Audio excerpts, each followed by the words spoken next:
Assalamualaikum warahmatullahi wabarakatuh. Perkenalkan, nama saya Rida Nur Anissa, NPM 2003028, Prodi Perbankan Syariah kelas C. Video ini dibuat untuk memenuhi tugas manajemen strategi, yaitu menyimpulkan 5 jurnal individu dan menjawab pertanyaan. Kesimpulan jurnal yang pertama yang berjudul Manajemen Strategi Basarnas dalam Pengelolaan Dana Filantropi Islam. Manajemen strategi yang dilakukan Basarnas meliputi perencanaan strategi, pengimplementasian strategi, dan pengevaluasian strategi. Perencanaan strategi adalah perumusan strategi meliputi visi misi dan tujuan dari perusahaan, pengembangan strategi, dan pengarahan kebijakan dengan memperhatikan analisis lingkungan yang ada untuk melihat peluang dan tantangan.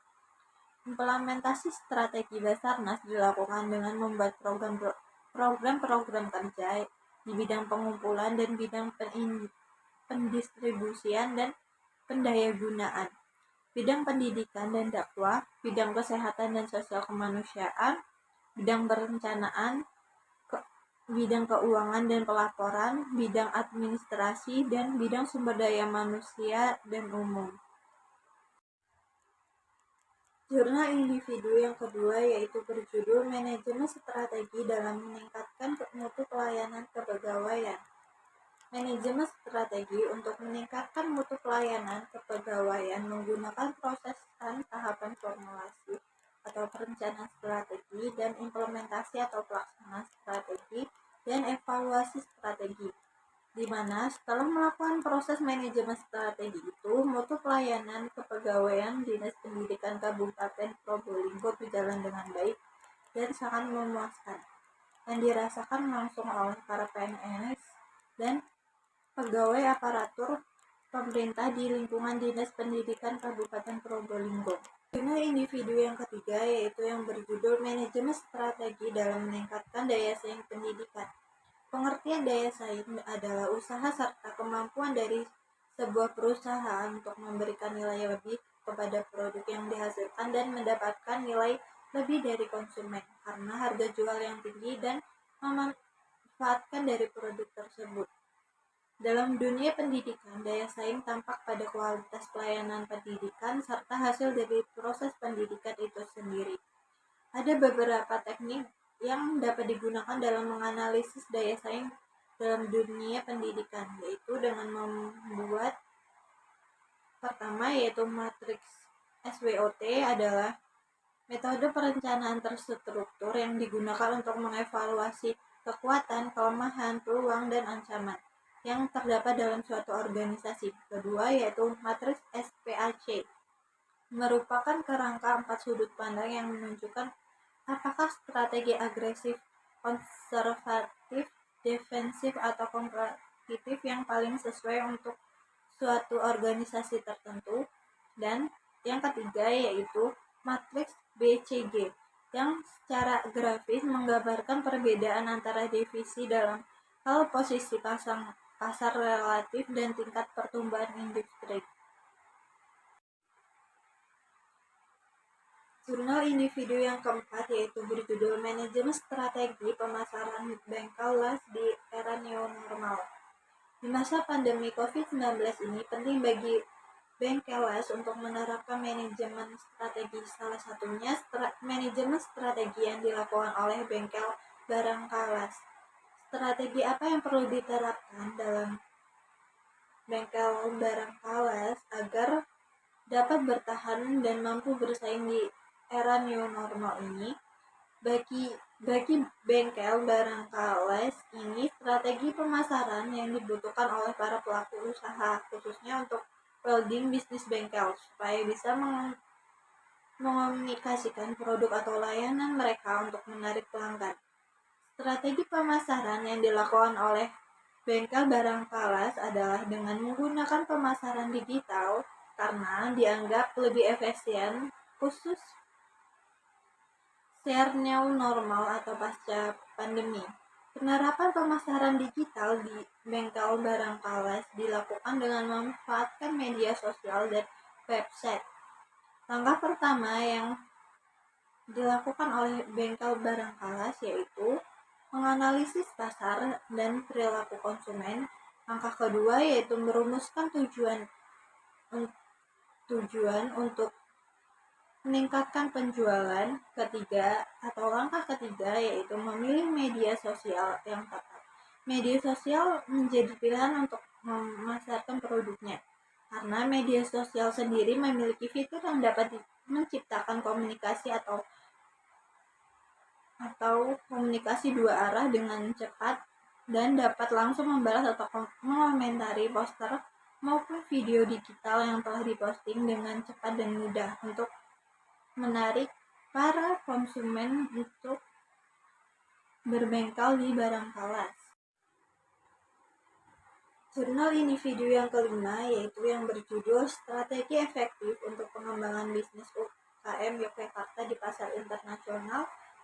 Studi kasus UKM Wedang Uhu Bu Yani. UKM yang sehat memiliki kemampuan untuk berkembang. Kemampuan untuk berkembang dapat dilihat dengan mampu tidaknya mengembangkan usaha yang bisa dilakukan dengan membuka pasar baru baik di dalam negeri maupun di luar negeri, atau diferensiasi produk.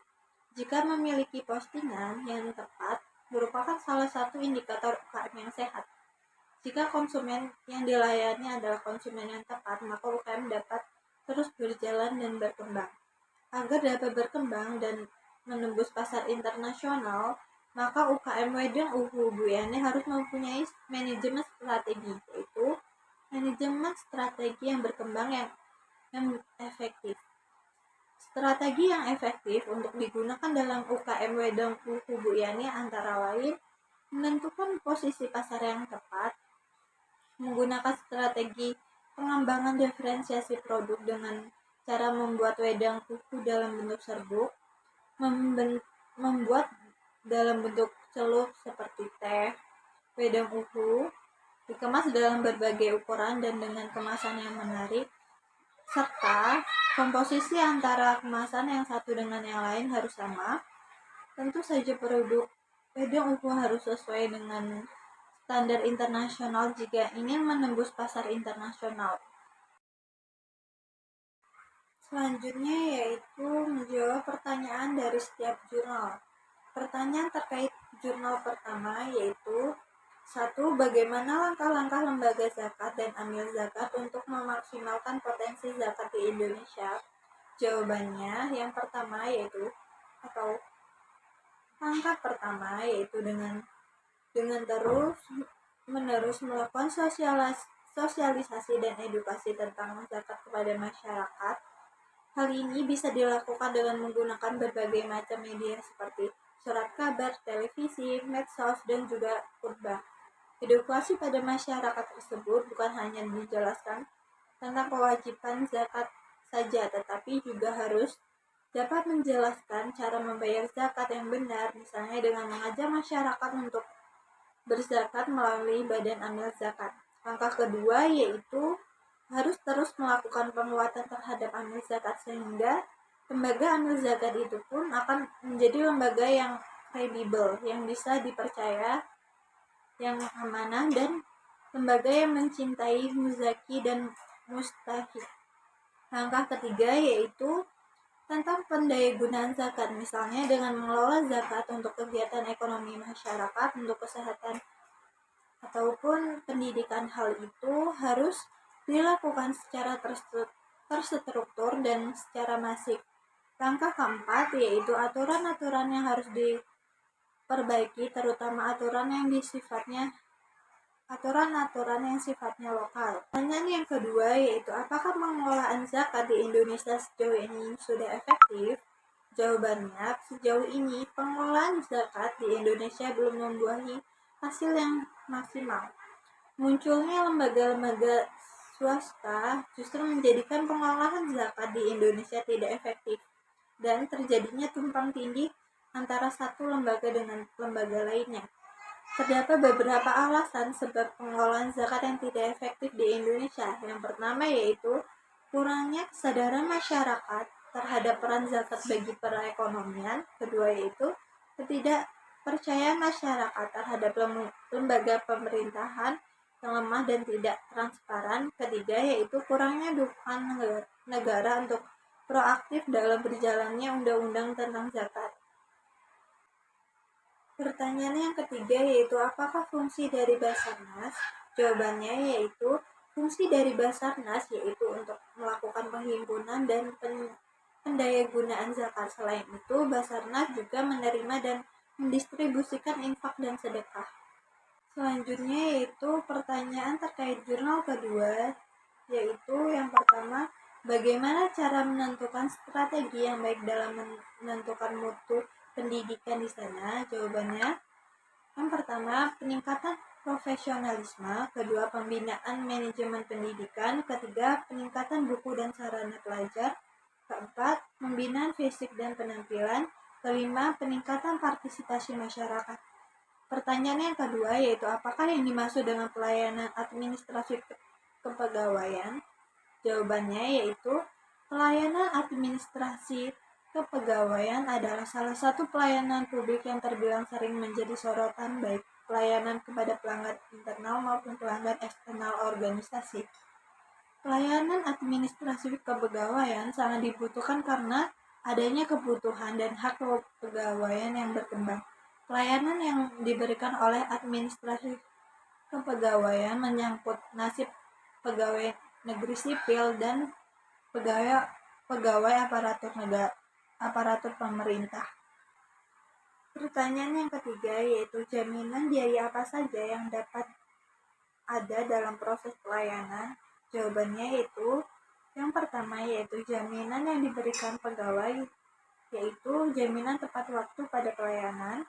Yang kedua yaitu jaminan kedua pada pelayanan, yaitu jaminan biaya yang diberikan pelayanan pegawaian untuk menggunakan layanan yang dianggarkan dengan adanya program yang ditetapkan oleh